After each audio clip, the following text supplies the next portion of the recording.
I'll just open up for questions. Coach, after a long winter's nap, you're back out on the field. What did you want to see from your team for this first practice? Yeah, I think first time you get out there and you're not totally in full pads. We were in helmets and spiders today, and so you want to see how you're going to execute the offense, communication, same way with the defense, how they're going to execute, how they're going to communicate. Got a lot of people rotating in and out, so how locked in they are. And then, I think there's a way to play football, even though we're not in full pads, and we always talk about we got to take care of each other, but just the speed and the effort that they practice at. I thought it was, a really good practice. It was a shorter practice, day one. We'll do the same thing on Thursday, but we got a lot of stuff in. I mean, we were regular downs, we were third down, we were red zone, whenever we did some team stuff. And so I was proud of the guys, and it's just right now is just learning each other. That's part of why I think it's so important to have the portal where it is and have as long as we can with our team to get to know each other and find out, what our identity is, because every team's different. What do you get out of this and then having to have a break for a week and then coming back to it? Yeah, part of it is doing it now. We get to come back and we'll be more in pads. I think another thing is we've been doing football school. If we can put the helmets and the spiders on, it speeds it up a little bit. So you've been in football school and you're not moving as fast as you would be. You don't have pads on and everything. So how much translated and the anxiety goes up whenever you put pads on and just the speed of the game. And so being able to see how they can handle that mentally. Who set a tone for you today, or did something that caught your eye? I think Cam Dickey and Jacobe Williams are playing really, really fast. I think you've got you've got a senior tackle in Howard Sampson and Ponton. I thought they did well. I think you'll see people will fall in love with Adam Trick. He's got a really high motor, so he practiced at a really high level. Malik had an interception in the red zone. Our boundary safety had an interception in the red zone that was a great play. So, some of those guys like that. I'm probably missing a couple.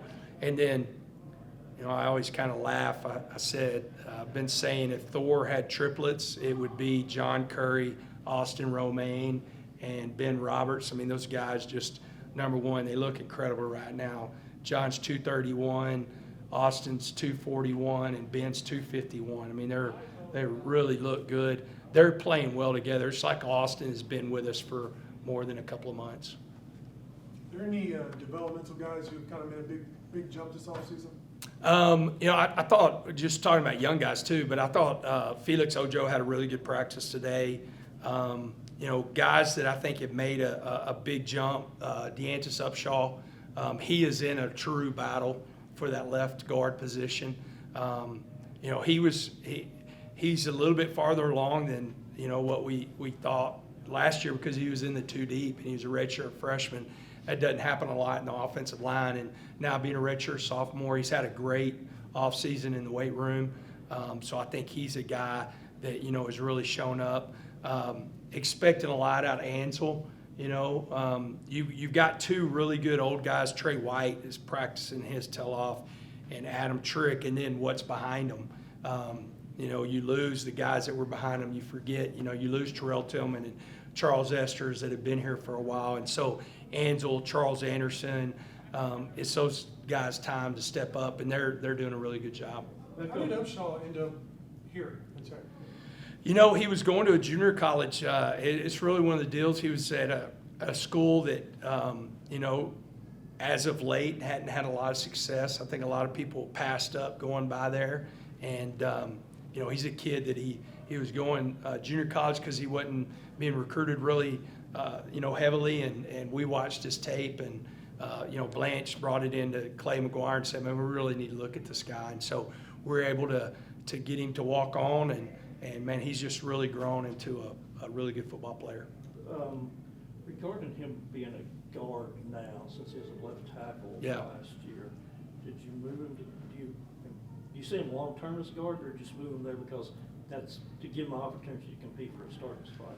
No, we think he's more of a guard. Last year, we probably would have, if we were in, depending on what kind of game it was in, if Howard went down, we could have bumped Ponton over to the left tackle and Daniel Seals, so you'd have probably had, an older line, more vets.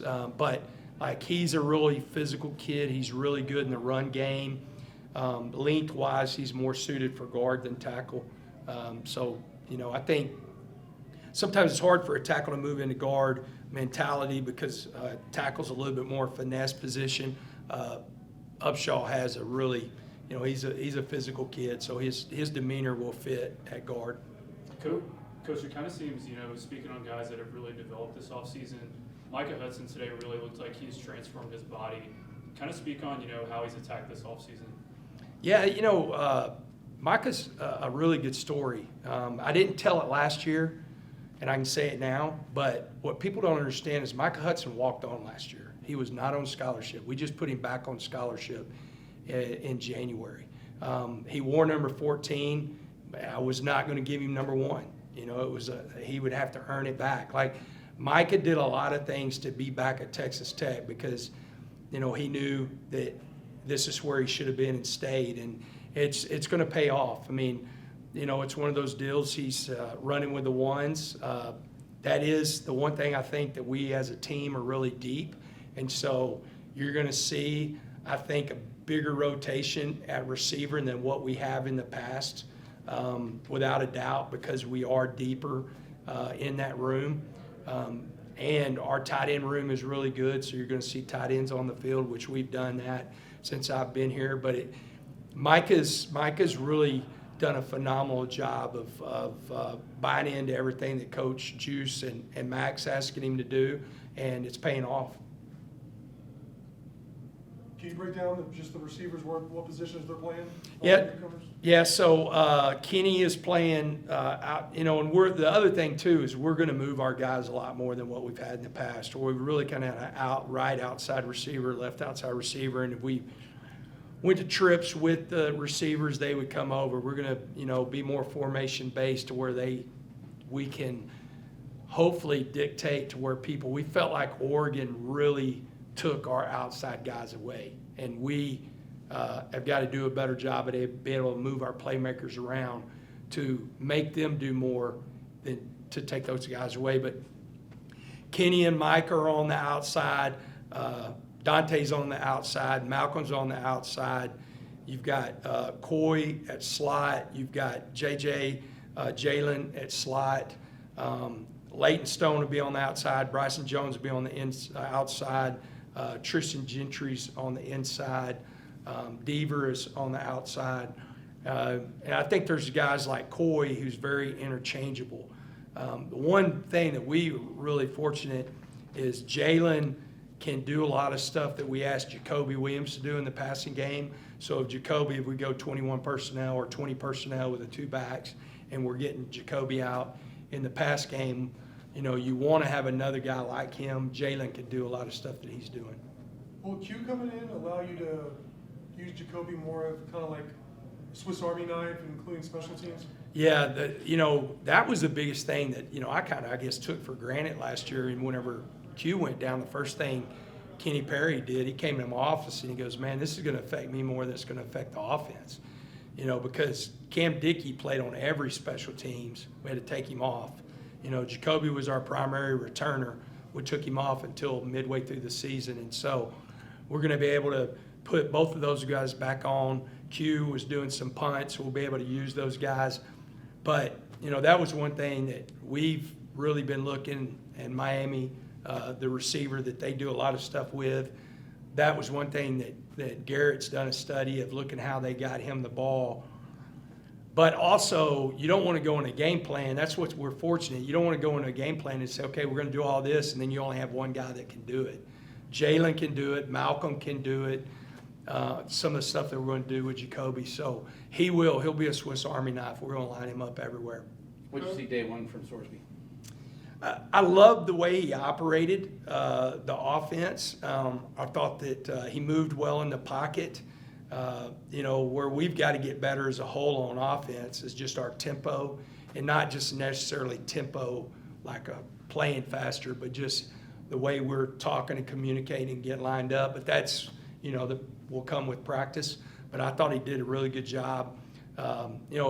Where he is really elite is his movement in the pocket and knowing when to scramble, know where to escape. He's got a really accurate arm, and he commands the offense. Like, there's no doubt when he steps on the field who the leader is on that side of the ball. Who's his best wide receiver connection so far? God, TC is really, they've got a really good connection. There's been some big plays with Micah. Kenny's the same way. The thing right now is really the operation of the offense and kind of finding out who's going to step up. Coy's done a great job. But, it's hard not to connect with TC, man. He's such a matchup problem of how you're going to cover him because, it's hard to cover him with a linebacker, and then he can body safeties, to get open. And so he's almost like everybody's security blanket. Coach, you handed out a couple of captaincies this week. Yeah. What about those guys made you want to do that? Yeah, man, that was cool. I talked about it, just had them stand up in front of the team. I mean, what's cool about both those guys is they committed to Tech and loved this university before I ever got here. Ben Roberts actually told me on his visit, he was like, hey, Coach, I'm glad you're here. I had a relationship with him. I'm glad you're here, but I was coming to Texas Tech no matter what.